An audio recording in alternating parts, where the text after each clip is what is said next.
responder a esta necesidad del pensamiento crítico en todos los sectores, ¿no? Planeamos primero trabajar con niños chiquitos, con adolescentes, pero después nos dimos cuenta que incluso es pertinente hacerlo con maestros, ¿no? Con egresados, con ingenieros, licenciados, porque tenemos un montón ya de gente titulada en México, ¿no? Eso ya pues se volvió, así es el sistema. Básicamente cualquiera que pueda pagar una licenciatura puede obtener un título, ¿no? Y aunque no sea así, estamos enfrentándonos al problema de que se sube un asaltante a una combi y lo casi linchan. Y cuando le preguntas a un profesionista qué opina de eso, no puede emitir una opinión. Porque una niña le sopla el pastel de otra, las velitas, y esta otra niña se la agarra y la despeluca. Y si le preguntas a un profesionista qué opinas de eso, tampoco puede emitir una opinión, ¿no? Se nos hizo un poco grave esta situación de que tener tanta preparación, pero que no puedas actuar en ningún campo fuera de tu actividad profesional. Y desde ahí planteamos este laboratorio de tecnología y arte que está apoyado por la Galería Libertad, por supuesto, que es pertenece a la Secretaría de Cultura del Estado de Querétaro, el programa Arte, Ciencia y Tecnología de el Fondo Nacional para la Cultura y las Artes y la UNAM, ¿no?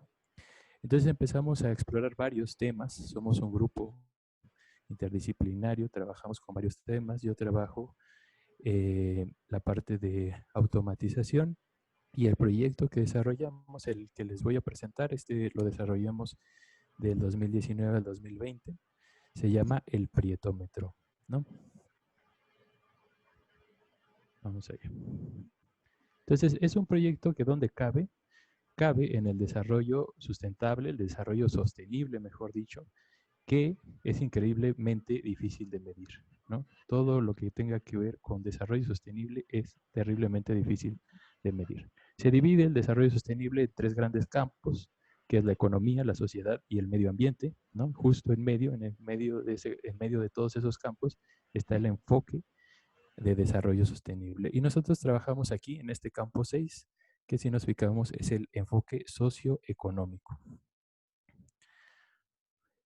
Entonces empezamos justamente porque el desarrollo sostenible pues está interesado en medio ambiente y en nuestro caso en sociedad y economía.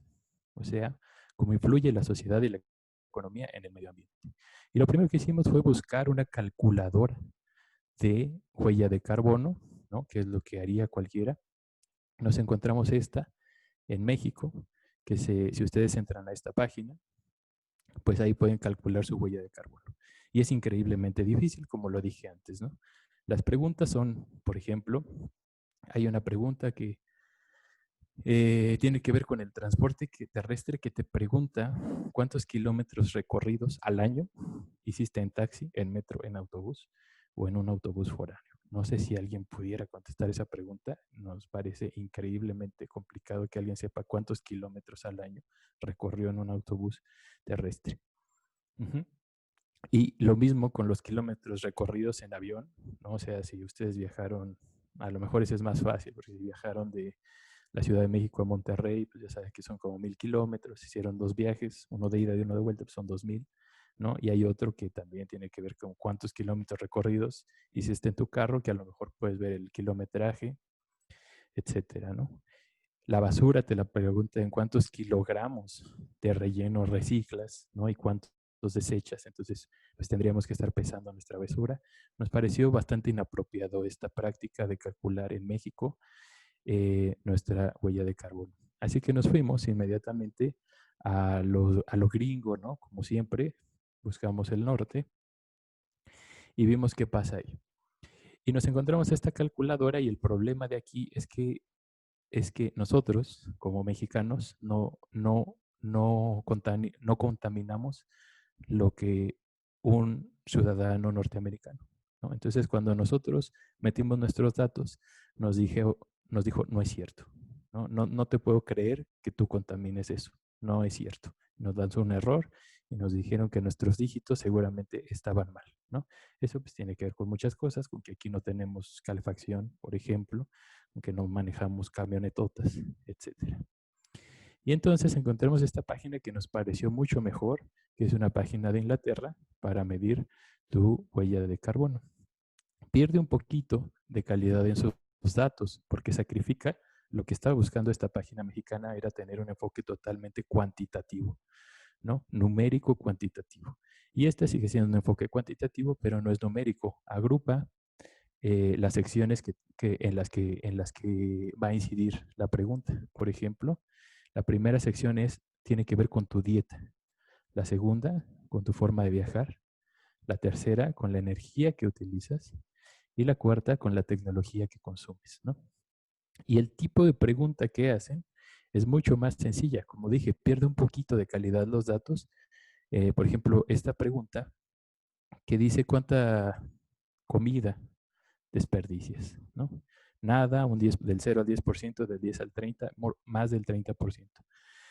Entonces, más del 30%, pues es 50%, es 80%, es 100%, ¿no? Entonces, ahí se pierde bastante calidad en los datos, pero bueno, trabajar con estos grupos lo hace mucho más sencillo para contestar para cualquier ciudadano, ¿no? Eh, y tiene preguntas, pues igual, ¿no? O sea, que describas tu dieta, cuántas carne comes, por ejemplo, si eres vegetariana o vegano, que son las modas de alimentación para ahorrar dióxido de carbono. Y lo mismo para la forma de viajar, ¿no? Tiene algunas preguntas que son mucho más abiertas, eh, como cuántos vuelos has tomado, ida y vuelta. Pero en general es esto, ¿no? En general podemos ver que lo que hace son grupos. Lo mismo con los focos, ¿no? Con esta se parece mucho cuando pides una beca, ¿no? Que cómo calientas tu casa, cuántas habitaciones tienes, cuántos focos tienes, cuántas ventanas tienes, etcétera. Y esta sección también es bastante interesante, pues es la sección de tecnología, ¿no? ¿Cuánto gastas en tecnología? ¿No? ¿Cuánto en un mes, en el último año, etcétera? Y siguiendo, porque esto pues tiene la desventaja de que todo está en inglés, ¿no? Entonces lo que quisimos fue buscar algo parecido, pero en español, y nos encontramos con esta página colombiana que se llama huelladeciudades.com, que es una copia fiel de esta página eh, inglesa, ¿no? Pero en español colombiano.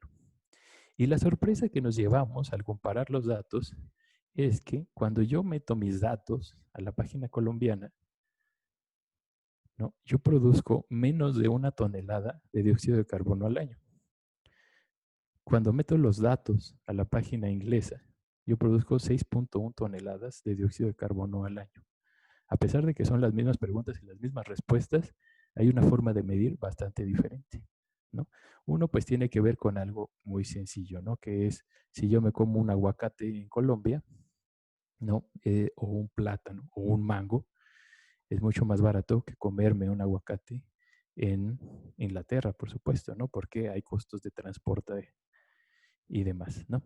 Pero nos llamó mucho la atención, ¿no? Nos llamó esto bastante la atención. ¿Por qué yo produzco tan poco dióxido de carbono en Colombia y produzco tanto, mucho más, en, en Inglaterra? Y tiene que ver justamente con eso, ¿no? En cómo es el tipo de servicios que se dan en Inglaterra y cómo son los tipos de servicios que se dan en Colombia. En este mapa vemos, por ejemplo, la cantidad de emisiones de dióxido de carbono por país. No espero que se lea mucho, lo que quiero es que se vean justamente los círculos grandotes, ¿no? Si quisiéramos buscar, no sé, Ghana, aquí en África, pues sería imposible, ¿no? Pero sí sabríamos que Ghana casi no tiene impacto en el mundo. Lo que sí vemos es en China, Estados Unidos, Rusia, Alemania, Europa en general, ¿no? Este mapa de círculos, entre más grande sea el círculo, pues más toneladas de dióxido de carbono emiten, ¿no? Aquí tenemos Japón, Corea del Sur, India, ¿no? Por ejemplo, en África vemos que el único círculo más o menos grande del tamaño de México, pues es Sudáfrica, ¿no? Irán y los Emiratos Árabes Unidos en el Medio Oeste, que son los países petroleros. Y entonces aquí sí ya que se iba haciendo este conito, ¿no? ¿Por qué? ¿Por qué es así el impacto ambiental? ¿Cómo es la distribución? ¿Cómo influye la distribución de los ingresos, ¿no? Estos los ubicamos siempre como países ricos, ¿no? Rusia, Estados Unidos, China ahora, India, que está despegando, Japón, Corea del Sur. Ajá. Entonces nos encontramos o más bien pudimos construir esta gráfica que lo muestra son datos súper interesantes. Encontramos que el 10% de la población con más dinero, el 10% más rico, ¿no? Emite el 49% de todo el dióxido de carbono que se emite en el planeta, ¿no? El siguiente 20%, el siguiente 19% corresponde a Europa, ¿no? Es decir, el 10% de los más ricos del mundo, sean chinos, rusos, japoneses, indios, gringos, de donde sea, está emitiendo el 50% de las emisiones del planeta y el siguiente 20% lo emite solamente Europa. Es decir, el 70% de todas las emisiones del planeta las emite Europa y un grupo de gente muy rica. Uh-huh. ¿Y qué pasa con los países latinoamericanos, africanos y todos los que estamos acá en el nivel de pobreza bajo? ¿No? Pues resulta que el 50% de la población, o sea, la mitad del mundo, la mitad de las personas del mundo, solo generamos el 10% de las emisiones, ¿no? Entonces nos recordó justamente esta película de los Avengers donde salía este monote morado que quería destruir a la mitad del mundo. Pues debería de tener mucho cuidado, ¿no? Porque si destruye, o sea, su misión era controlar la población, ¿no? Para controlar el clima, pues si destruye a la mitad del mundo más pobre, ¿no? Pues se va a encontrar que no va a haber un cambio significativo en las emisiones de carbono. Bastaría con destruir al 10% más rico, que no lo estoy diciendo que lo haga, ¿no? Pero es así que sería un cambio significativo en las emisiones de carbono. Y luego vimos esta grafiquita que tiene que ver con qué tan desigual son los países, ¿no? Esta gráfica es una gráfica que mide las emisiones totales de dióxido de carbono en los hogares, uh-huh, haciendo grupos de los más ricos, el 10% más rico, el 50% más pobre y el 40% más pobre. Entonces lo que podemos ver es que si la línea verde, ¿no? Hay mucha diferencia entre la línea verde y la línea morada, ¿no? Pues eso nos marca que la desigualdad en ese país es enorme, ¿no? Cada uno, pues con su grado de emisión, ¿no? En este caso, Estados Unidos es muy significativo, pues porque Estados Unidos emite muchísimo. Pero miren la figura, ¿no? O sea, miren las distancias que hay de aquí a acá y vamos a tratar de sacar una proporción en México. México no emitimos tanto dióxido de carbono, pero si se fijan, la figura es exactamente la misma. La desigualdad que hay acá es proporcional a la desigualdad que hay acá, ¿no? Es exactamente la misma figura. Otros países, por ejemplo, como Italia, ¿no? Ahí se alcanza a ver que el 10% más rico emite casi lo mismo que el 40% más pobre, ¿no? No digo que sea un paraíso de igualdad, pero por lo menos no tiene esta figura de desigualdad que sí tiene China, que sí tenemos en México y que por supuesto lo tiene Estados Unidos. Entonces ya con todos estos datos construimos una pieza artística, ¿no? Una pieza plástica que consiste en un software, eh, en un proceso de socialización y en un pequeño invernadero automatizado, ¿no? Todo esto para generar procesos vivenciales que puedan hacer que las personas se lleven un concepto. De eso se trata toda la investigación, ¿no? De generar conceptos, de generar pensamiento crítico a través de cosas que, que pareciera que no las van a generar nunca. Entonces hicimos este monstruo que se llama el prietómetro, ¿no? Después se fue, se fue trabajando un poco más la estética. Eh, ahorita más adelante lo vemos, ¿no?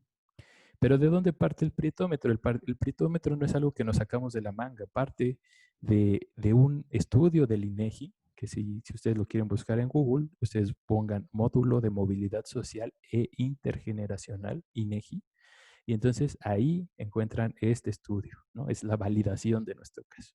Ahí encuentran este estudio donde es bien padre el estudio porque va el encuestador del INEGI a su casa, les lleva esta paleta de colores, ¿no? Que va de este negro a este blanco o a esta rosita.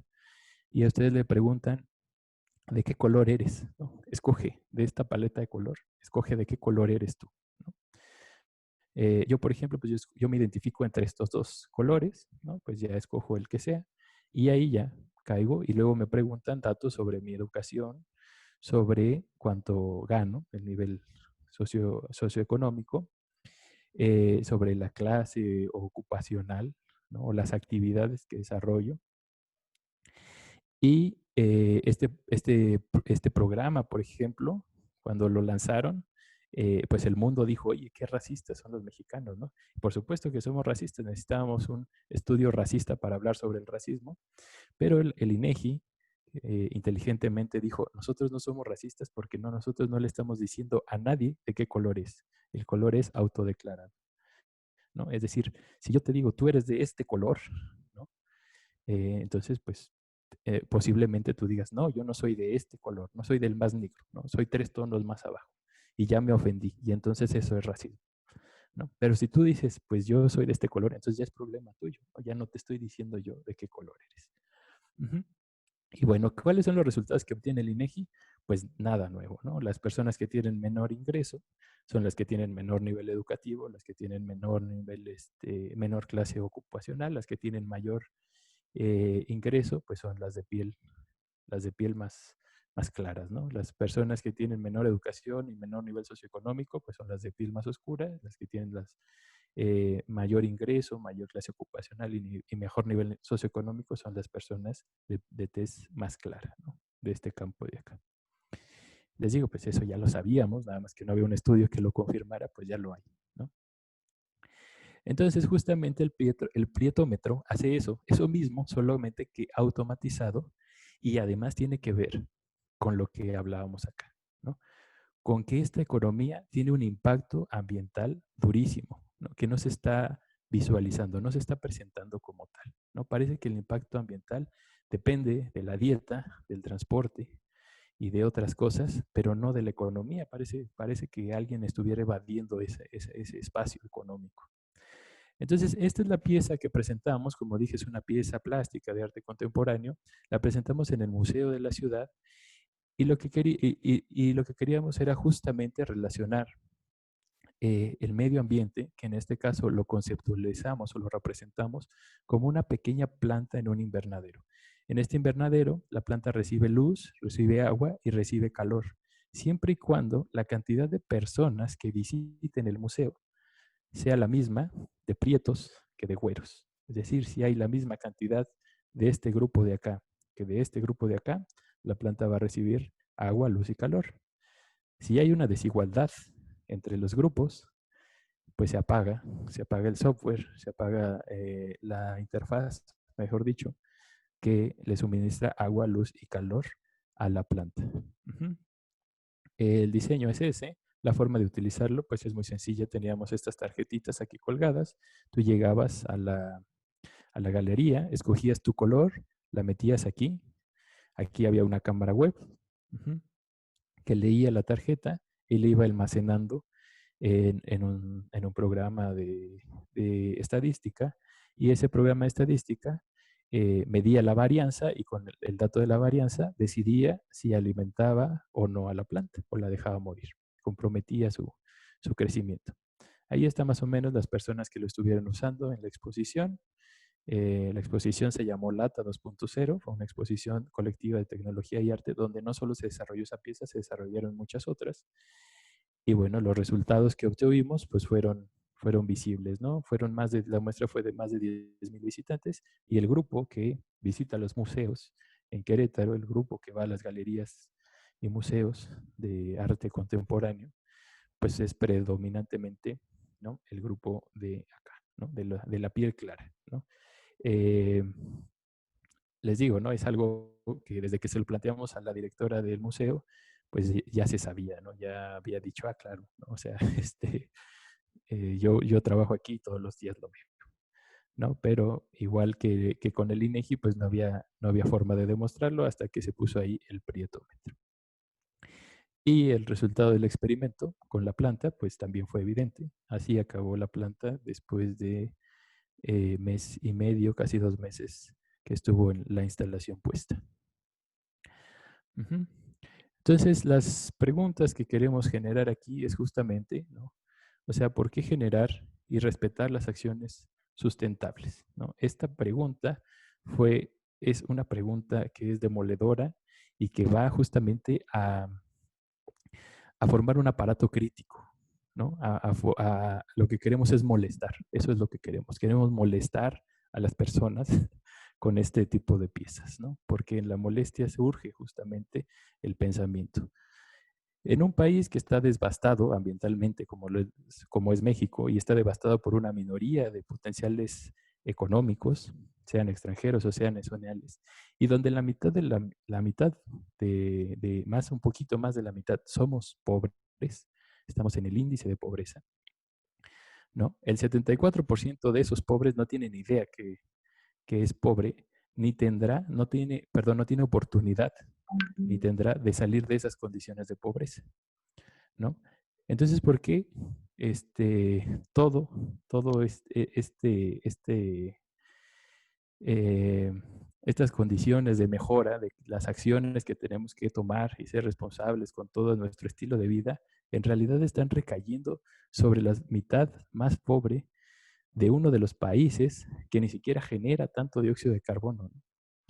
Entonces tenemos que ser conscientes de nuestras acciones ambientales, pero quizás es más importante empezar a generar estrategias de igualdad social y económica para que esto repercuta directamente en el ambiente, ¿no? O sea, ¿qué tanto que de lo que hacemos los pobres? Y aquí déjenme compartirles otra cosa porque aquí me confundí de la idea, porque acabo de leer un artículo de New York Times, se los voy a compartir, lo tengo aquí abierto, perdonen por no incluirlo en la presentación, pero casi lo acabo de leer, ¿no? Entonces, ¿no? Para los que piensan que no estamos en el percentil bajo económico, este artículo del New York Times, déjenme ver, no veo la fecha, a ver si por aquí salió el 6 de julio del 2020, ¿no? Yo lo acabo de encontrar hace poquito. Y se llama No eres de clase media, ¿no? Y tiene datos también súper bonitos, ¿no? De la realidad mexicana. Eh, el, Aquí está, por ejemplo, este dato, ¿no? Para ser de clase media se necesita ganar 64,000 pesos mensuales por familia, ¿no? Trabajando menos de 48 horas, ¿no? Ese lo tiene por acá, ¿no? Entonces, si no ganan esa cantidad de dinero, ¿no? Si no ingresan esa cantidad de dinero a su casa, 64,000 pesos al mes por familia, trabajando menos de 48 horas, ¿no? Pues no, lamentablemente no pertenecen a la clase media y están en el percentil bajo, ¿no? Yo no lo gano, yo por eso me considero de la mitad de los pobres, ¿no? Entonces la pregunta es justa, esa justa pregunta es, ¿por qué generar y respetar estas acciones sustentables que además, ¿quién nos está proponiendo estas acciones sustentables? ¿A quién le interesa que nosotros estemos generando y respetando tanto las acciones sustentables? ¿Tiene más peso generar estas acciones o tiene más peso generar igualdad social y económica? Y a través de esta generación de igualdad social y económica, entonces generamos directamente las acciones sustentables. Esa es toda la presentación, la di rapidito para que haya mucha oportunidad de diálogo y porque tengo clase a las 9 también. Este es el correo de contacto del proyecto, latacro@gmail.com, por si a alguien le interesa tener más información. Estamos tratando de generar este espacio de formación para todos, ¿no? No tienes que ser artista, ni ingeniero, ni científico, ni nada, ¿no? Lo que queremos es justamente eh, abordarlo. De hecho, este año planeamos hacerlo para docentes, especial un taller de generación de arte a través de la conciencia, a través del pensamiento crítico y el desarrollo creativo, solo para docentes. Eh, pero pues COVID, ¿no? A ver si el siguiente año se nos hace. Ya es todo. Muchas gracias.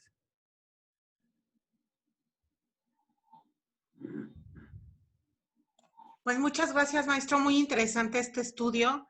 De hecho, ahorita que comentabas el dato del INEGI, yo también tuve la oportunidad de leer ese documento y decía además que ese dato de 64,000 pesos era para una familia de 4 personas, ¿no? Sí, Entonces, justamente. O sea, ingresar a tu casa 64,000 pesos. 64,000. Ujú. Y pues ahí cambia toda la perspectiva, ¿no?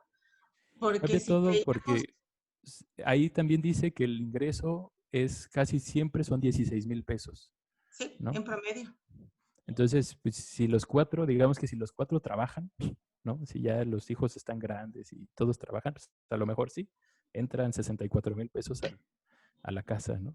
Pero si son dos papás trabajando, como suelen ser, ¿no? Y dos hijos chiquitos o adolescentes mirando el celular, Claro. pues es muy difícil que entre esa cantidad de dinero sin trabajar más de 48 horas. 48 horas, que es interesante, ¿no? Y es de lunes Quizá a sábado.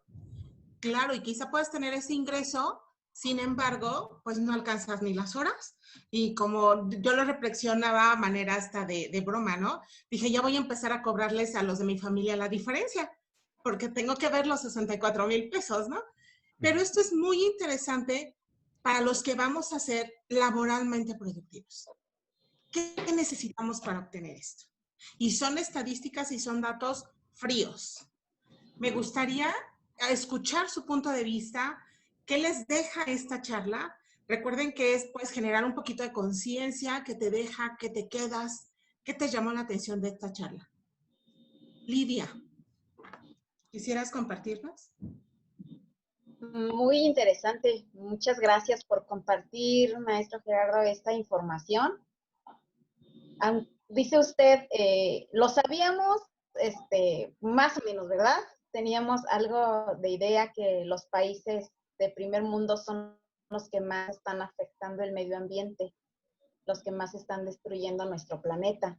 Pero a fin de cuentas, los pobres, los del tercer mundo, somos los más afectados. Y sí, son datos que usted dio, son muy, muy fuertes, o sea, nos hace crear conciencia. Eh, y el último artículo que nos cuenta es de la clase media, pues, qué difícil, ¿no? Qué difícil es en este país, los sueldos para los profesionistas, para los doctores, para los maestros. ¿Qué tal un futbolista, no? ¿Cuánto gana? Este sí gana esos 64,000 o a lo mejor hasta más, ¿no? Y bueno, ¿qué conocimientos aporta a la humanidad, a su país, a su familia? Definitivamente sí, nos pone a pensar en esta situación. Muchas gracias por compartir, me gustó mucho y ojalá y haya más de este, me gustó. Gracias. Gracias. Maestra Cris, adelante. Gracias. Sí, efectivamente, maestro, muchas gracias por lo que compartiste. De pronto a mí me dejaste como en dos posiciones contrapuestas. Primeramente, me encantó los datos que facilitaste en cuanto a la clasificación y que efectivamente pues somos muy, a veces hasta inconsciente o de manera cultural, racista. Y desgraciadamente tienes razón, pocas veces tenemos en nuestra agenda acudir a una galería o tener gusto por apreciar el arte. La verdad es que es algo en lo que poco estamos educados, ciertos estratos económicos o sociales, por así decirlo. Sin embargo, particularmente a mí me agrada, es algo de lo que disfruto. Y en donde ve como contrapuesta en la parte del artículo y lo que tú expusiste. Primeramente, sí coincido con esta parte que nos clasificamos pobres por no participar en ese tipo de cosas que son las que, de verdad, nos dan una perspectiva mucho más amplia y una capacidad a responder a situaciones con mayor criterio, o justo eso, desarrollar un pensamiento más crítico. Por otro lado, en el arte, y las que te clasificas dentro de los, porque no cubres la característica del ingreso mensual, bueno, principalmente el ingreso mensual, pero yo creo que justo tener, no es malo, no estoy diciendo que sea o que sea incorrecto, en donde es que teniendo o percibiendo ese ingreso sí me da la oportunidad y trabajándome 48 horas me da la oportunidad de disfrutar acudir a eventos que a lo mejor si trabajo más de esas horas pueda asistir o no pueda tener con calidad. Sin embargo, con ese nivel de ingreso sí contaminaría más. Sí tendría acceso a acciones, sí tendría acceso a otro tipo de vehículos americanos que por ahí mencionabas, el tipo de cargas que contaminen desde otro tipo o la huella de carbón. Tendría acceso a volar con más frecuencia, estos de mayor frecuencia. Entonces creo que las dos cosas, no sé si haber un equilibrio o si desarrollar un objetivo sobre la parte económica y sobre la parte social o de desarrollo como más, no sé, como más de crecimiento de la persona. De por qué me quedé, eso era lo que yo quería compartir. Sin embargo, justo eso, que una duda y todos nos hayas dejado con este pensamiento. Sí, muchas gracias. Justamente eso era, de eso se trata el prietómetro. Se trata de que entres en este conflicto, que entre en el conflicto que, como dijo, bueno, no sé su nombre, dice Uniplea Universidad.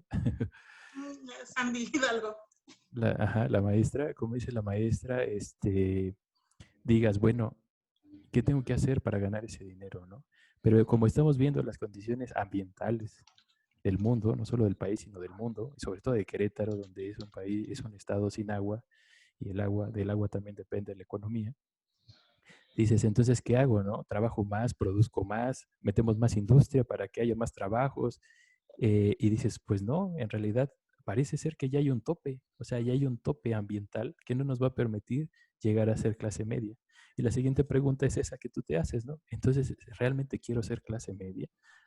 El costo ambiental que implica y llegar a esos 64,000 pesos, ¿yo lo deseo? ¿No? ¿O tengo que bajar mis condiciones de vida para, para, para que el impacto ambiental sea menor, ¿no? Pero ¿y cuál es el costo que implica eso, no? Es el costo de mi bienestar. Pero entonces nos preguntamos también qué es bienestar. O sea, ir a Estados Unidos a comprarme ropa y tener un camionetón, ¿eso es bienestar? ¿No? O dedicarme tiempo a mí, salir a caminar, ir a un museo que no cobran, o lo que sea, es bienestar. Entonces, todas esas preguntas que se pueden, todo ese hilo que se puede jalar de esta madeja, es justamente el objetivo del prietómetro, ¿no? No queremos hacer, o sea, nosotros no queríamos demostrar, había mucha gente, sobre todo gente, políticos, blancos, que se molestaban mucho, ¿no? Incluso dijeron, es que esta pieza es un ecocidio porque estás matando a una planta, ¿no? Entraban a la galería y decían, oiga, es que esto está muy mal, ¿no? Y bueno, yo di varias conferencias y dije, bueno, si ustedes nunca compraron una plantita que era del sol y la dejaron en sombra y se les murió, o al revés, ¿no? Que era de sombra y se les murió, pues es lo mismo, ¿no? Es una plantita. Pero sí, no era el objetivo demostrar que hay desigualdad en México, no era el objetivo demostrar, no, el objetivo era eso, que la gente fuera y saliera con la cabeza perturbada, ¿no? ¿De qué voy a hacer con mi vida? ¿De qué se trata mi vida? ¿De qué se está tratando esta carrera económica, este sistema en el que vivimos? ¿De qué? O sea, más allá de todo lo que vemos en las noticias de las mañaneras, en las peleas de los diarios y todo eso, sí, centrarte más bien en tu vida, ¿no? En lo subjetivo y en lo colectivo desde lo subjetivo, en lo inmediato, pues, en tu entorno inmediato, en tu espacio cultural, en lo que habitas todos los días. ¿Alguien más que quiera aportar? Marta Mireles, Maestro Dioscoro, Maestro Ricardo. Maestro Gerardo, pues muchas gracias, me gustó mucho su plática y sí, los comentarios que dijo pues son contundentes, ¿no? Nos queda, como les digo a mis alumnos, y pues nosotros que somos perititos, tenemos que trabajar más y crear fuentes de ingresos de otra forma, porque esto pues no pinta bien, y más con estos datos tan contundentes, pues tenemos que generar ingresos. Hoy les digo, hoy esta pandemia nos llegó para quedarse y para hacer muchos cambios en nuestra vida. Les digo, busquen otros ingresos, creen empresas. Aquí hay mucho talento de maestros, de alumnos que tienen sus propias empresas y que están empezando y que, o que ya tienen mucho camino recorrido. Bueno, pues eso lo tienen que hacer y hacer alianzas. Muchas gracias, me gustó mucho todo lo que nos dejas y sí, mucha reflexión, ¿eh? Yo creo que, como dijo la maestra Cristina, yo viví en la Ciudad de México, soy de allá, y me decían, es que tienes muchos museos, teatros, y yo, sí, pero no los disfruto, porque pues, no tengo tiempo, no hay forma, ¿no? Hoy quiero ir a la Ciudad de México, pero como turista, ¿no? Imagínate cómo está la cosa. Pero bueno, sí darnos cuenta de todo lo que tenemos y todo lo que tenemos que hacer a pesar de donde estamos, ¿no? O buscar oportunidades fuera. Yo también les he dicho esa otra cuestión, ¿no? Pero muchas gracias por la charla. ¿Alguien más que quiera aportar? Tenemos todavía 20 minutos al maestro Gerardo para que pues comparta con nosotros. Adelante, maestro. Hola, muy buenas noches. Soy Ernesto Ruiz, me presento con usted, doctor Gerardo. El dato que presenta al final de los 64,000 pesos y a costa de qué, o el cotejo que tienes que hacer frente a tú poder obtener esos 64,000 pesos como familia, pues creo que sí es una manera de reflexionar de hacia dónde se van la generación del valor y hacia dónde tenemos que empezar a ver qué tipo de valor es el que tenemos que buscar, no nada más en las cadenas de consumo, sino en las cadenas de suministro y también en la cuestión de los servicios, marcas y también la cuestión de hacia dónde va la economía. Creo yo que las economías que están apostando, por ejemplo, no sé, la holandesa, a estas cuestiones de la sustentabilidad y de tener ya un plan en el cual los transportes ya tienen que ser de mínimo 2% de lo que se podría decir la pues, población de automóviles y eliminarlos totalmente, es el claro ejemplo de que ese tipo de economías sí te va a dejar en el largo plazo un mayor bienestar como sociedad, como personas y en la cadena económica que por supuesto va a ser un modelo muy sustentable y sostenible, que es lo importante. Sí va a generar dinero, pero necesitamos entender que esa cultura o esa, ¿cómo se podría decir? Esa educación hacia esa cultura, pues no es gratis, cuesta trabajo y pues yo lo que veo tristemente es que aquí vamos para atrás. Sí, sí, ese tipo de generación de riqueza que tienen, sobre todo Europa. Yo hice mi maestría, hice una parte en la UNAM, era esta Sandwich, y la otra en Bélgica, justamente. Trabajé mucho con holandeses, con alemanes, era en ingeniería ambiental.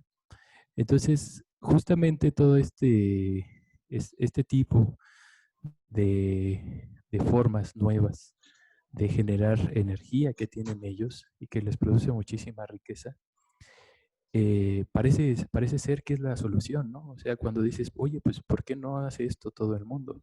Entonces, ahí uno se tiene que hacer la pregunta de por qué no hace esto todo el mundo. Realmente depende solamente de la educación. Y entonces te das cuenta, ¿no? Que dices, oye, pues es que casi toda la energía de aquí, de Alemania, de sus fábricas, viene de paneles solares, ¿no? Y luego dices, oye, ¿y de dónde sacan el sol? Porque ustedes no tienen sol. Y te das cuenta que lo sacan de África, ¿no? Y que toda esa energía, ¿no? Que África está geográficamente puesta para generar toda esa energía, no se le queda nada a África. Y para poner esos paneles solares, pues tuvo que haber una devastación de ecosistemas, ¿no? La gente a veces piensa que el desierto no es un ecosistema, pero sí que es un ecosistema, el desierto, el semidesierto. Yo cuando llegaban mis compañeros, donde en la UNAM, pues casi todo, aquí en Juriquilla, casi todos vienen y en Querétaro en general, casi todos vienen de fuera de Querétaro. Y todos dicen, oye, que es que Querétaro está bien feo, ¿por qué no le meten pasto? Aquí dices, pues, ¿para qué metemos pasto si el pasto no va a crecer, ¿no? O sea, ¿para qué queremos jardines verdes si en un mes se van a hacer amarillos y en 2 meses se van a hacer cafés y en medio año va a ser tierra otra vez? No, porque no es el ecosistema. Entonces en África también dicen, bueno, pues es que aquí no hay nada, ¿no?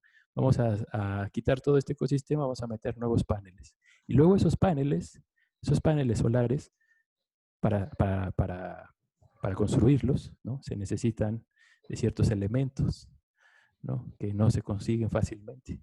Se necesita minería. Y la minería también se extrae de otros países que no es Holanda, que no es Alemania.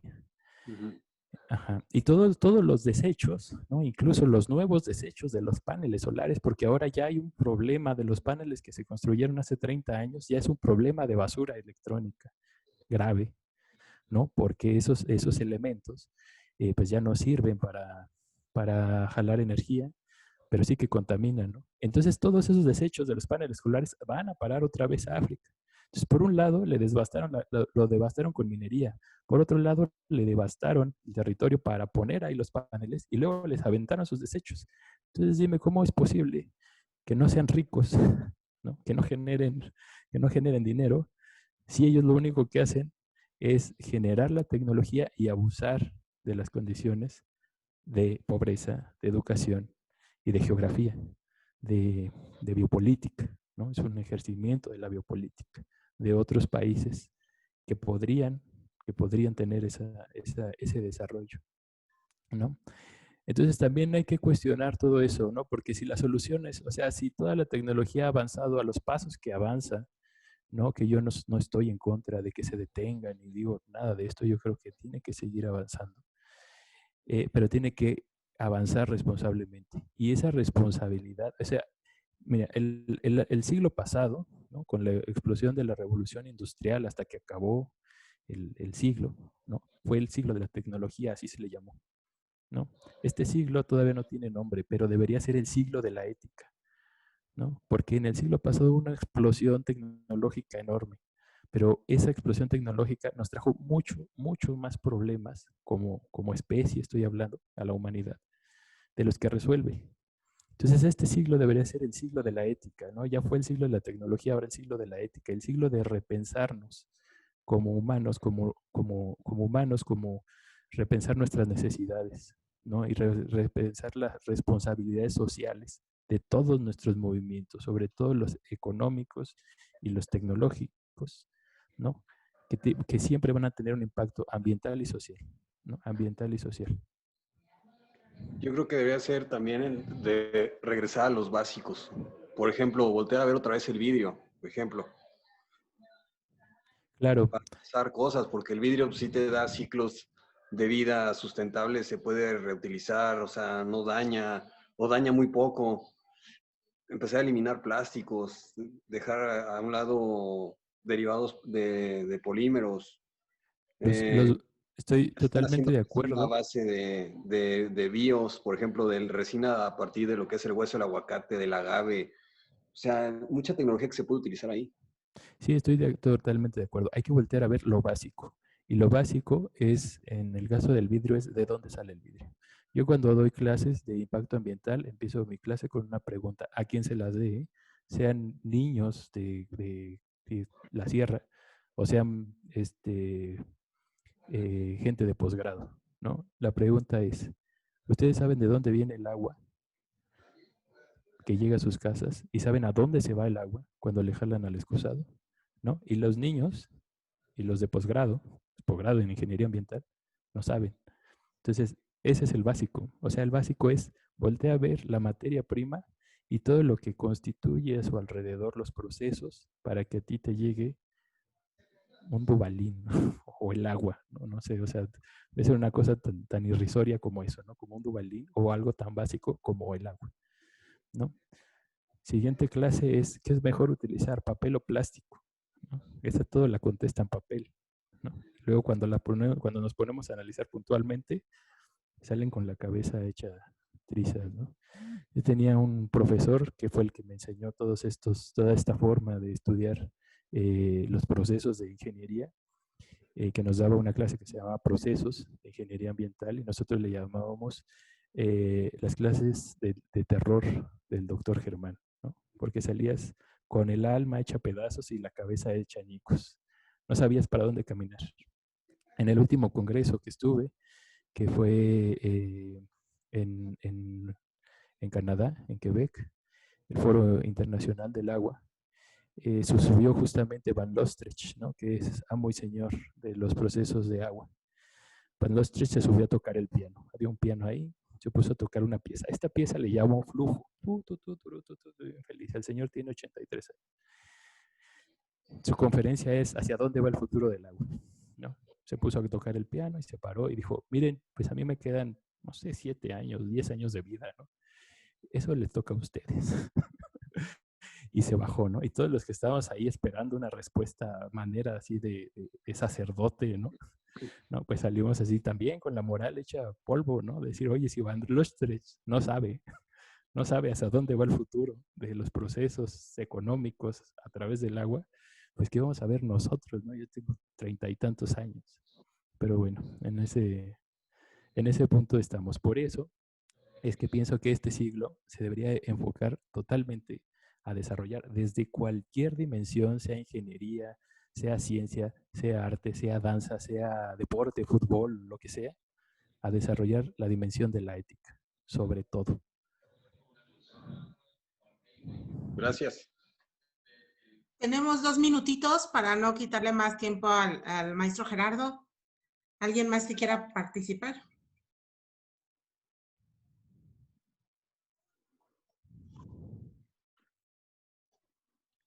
Sí, la maestra Cristina.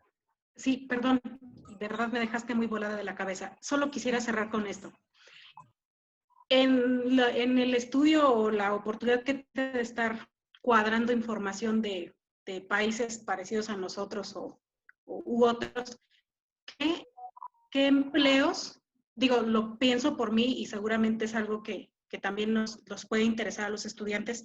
¿Qué empleos serían como los principales o los predominantes que ocupan menos de 48 horas? Esa es una. Y dos, yo, por ejemplo, en nuestra universidad he leído lo del currículum ciudadano. Justamente es como hacer otras actividades en pro de la humanidad, que era lo que tú hablabas como de la ética.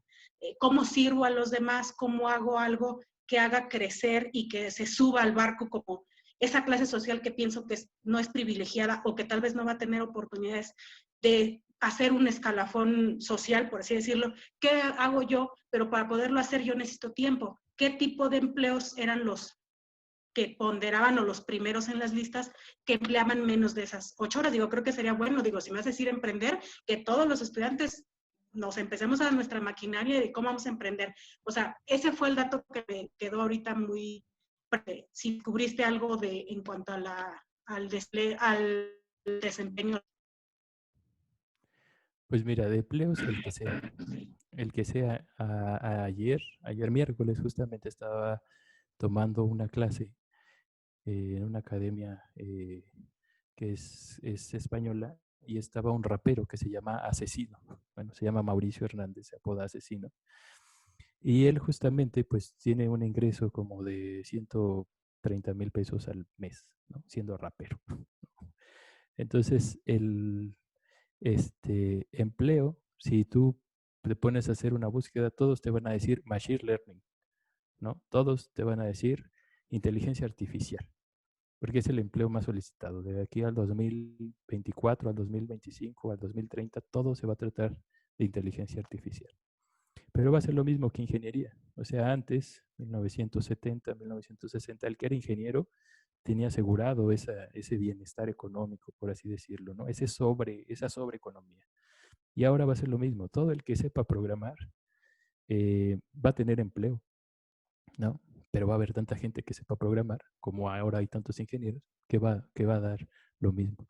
Lo importante en el desarrollo de los empleos, sean nuevos o sean viejos, es justamente esta estructura humanista, ¿no? O sea, todos tienen que ser responsables con, con, y perdón que lo recalque, ¿no? Pero todos tienen que ser responsables de sus acciones, ¿no? Porque hacia dónde vamos a forzar. Si todos queremos ganar esos 64,000 pesos, va a implicar un costo ambiental más grande, ¿no? Y ese costo ambiental más grande, pues va a provocar otros virus, ¿no? Por ejemplo, ¿no? Por poner un solo ejemplo, pues otros virus desconocidos, porque estamos invadiendo, o sea, toda la economía, cualquier actividad económica depende de la naturaleza, cualquiera, ¿no? Incluso ser rapero, porque hace falta una infraestructura de metal para subirte a un escenario de madera, hace falta energía para generar tu voz a través de altavoces, y esa energía se produce y todo eso se produce con la naturaleza. Cualquier actividad económica, la que sea, depende de la naturaleza. Y el empleo que sea, tienen que estar conscientes, o sea, las nuevas generaciones tienen que estar conscientes de eso. de que el dinero no se produce así por tu actividad económica, se produce por el impacto ambiental que tiene tu actividad económica. Eso, yo creo que eso es lo fundamental. Más allá de preguntarnos qué hay que estudiar o a qué nos vamos a dedicar, es qué impacto tiene lo que vamos a estudiar y a lo que nos vamos a dedicar. Excelente. De verdad que lo intuía, pero necesitaba como el respaldo. De pronto yo también creía eso, que hay un costo. Y hoy que quien gana 64,000 pesos no tiene que gastárselo, incluso anda buscando en qué gastárselo para comprobar sus ingresos, y ahora voy a comprar, ahora voy a hacer, y ni lo vas a usar, pero tiene que comprobar ingresos y etcétera, etcétera. Hoy todos estamos en la misma condición, todos estamos encerrados, todos estamos cuidados, no enclaustrados, sino estamos en cuidado. Y hoy todos, parece que hoy es el día que es un poco más igualitario, no en cuanto al acceso a la tecnología, pero sí en cuanto a las condiciones, en cuanto al gusto por desarrollar, convivir con los que tengo cerca, la tolerancia, volverme más humano, etcétera. Entonces, te agradezco. Sí, gracias. Bueno, creo que ya se nos vino el tiempo encima. Un gusto que hayas estado con nosotros. Maestro Felipe, ¿sí anda por ahí? Sí, aquí está ahí. ¿Y quiere entregarle su reconocimiento al doctor Gerardo? Ok, muchas gracias. Pues, doctor Gerardo, fue un gusto y yo creo que nos ha hecho conciencia sobre todo el impacto ambiental. A mis alumnos, incluso desde el primaria y secundaria, también yo he platicado con ellos. De hecho, esa presentación que publicaste ahorita era de secundaria, en el libro de secundaria está, de ser. Y pues qué bueno, qué gusto tenerte aquí y el reconocimiento que te entrega la universidad por tu participación que tienes aquí en nuestro espacio Uniplea, y te agradecemos, muchísimas gracias. En representación del rector te hacemos entrega del reconocimiento y muchísimas gracias por acompañarnos. Sí, gracias, Mata. Maestra Moni, ¿algo que quieras complementar? Tienes 2 minutos. Sí, rápidamente. Muchísimas gracias. Sí, maestro. Bueno, primero que nada decirte, estoy todavía procesando la información que nos acabas de dar. Sí está así tremendo. También se me hizo muy interesante, muy innovador la manera en que combinas el arte con la ciencia para finalmente llevarnos a esta forma de querer concientizarnos, ¿no? Y sí, me quedo con muchas dudas, pues en cuestión económica, pero sobre todo existenciales, por la cuestión del ingreso, pero también la aspiración que cada uno tiene. Por otro lado, también la cuestión de la condición, del color de la piel, como mencionabas, y esta gran pregunta que pones al final, ¿no? ¿Por qué tenemos que cargar nosotros con ese impacto ambiental tan fuerte? Y bueno, es un tema que da para muchísimo. Yo creo que todos nos llevamos mucho y varios días vamos a estar pensando, y finalmente cada uno tendrá pues que ver cuál es precisamente esa mejor acción que yo de manera individual puedo hacer para impactar de manera colectiva, ¿no? Y por supuesto sin sentimiento de culpa, de que si quiero aspirar a más, pues ahora voy a contaminar más, ¿no? Yo creo que hay una serie de preguntas que cada uno se tendrá que hacer y que da para muchísimo de reflexión y de conciencia. Te agradezco muchísimo, maestro, tu aportación. Y bueno, pues gracias a todos ustedes. Pues muchas gracias, doctor, en nombre de la Universidad Uniplea. Gracias, muchachos que están con nosotros. Tenemos mucho que investigar, que hablar, que analizar. Y al final de cuentas, este espacio, ese es su objetivo. Que nos llevemos pensamientos, nos llevemos en cuestiones que como estudiantes, los futuros profesionistas, pues podamos llevar a la práctica y podamos sacar mejor provecho, no nada más para nosotros, sino para nuestro país, para el mundo. Muchas gracias, maestro. Gracias, Ricardo, por esta organización. Gracias, maestro Felipe. Gracias a cada uno de los que están aquí invirtiendo un poquito de su tiempo. Buenas noches. Muchas gracias. Buenas noches. Gracias, buenas noches a todos.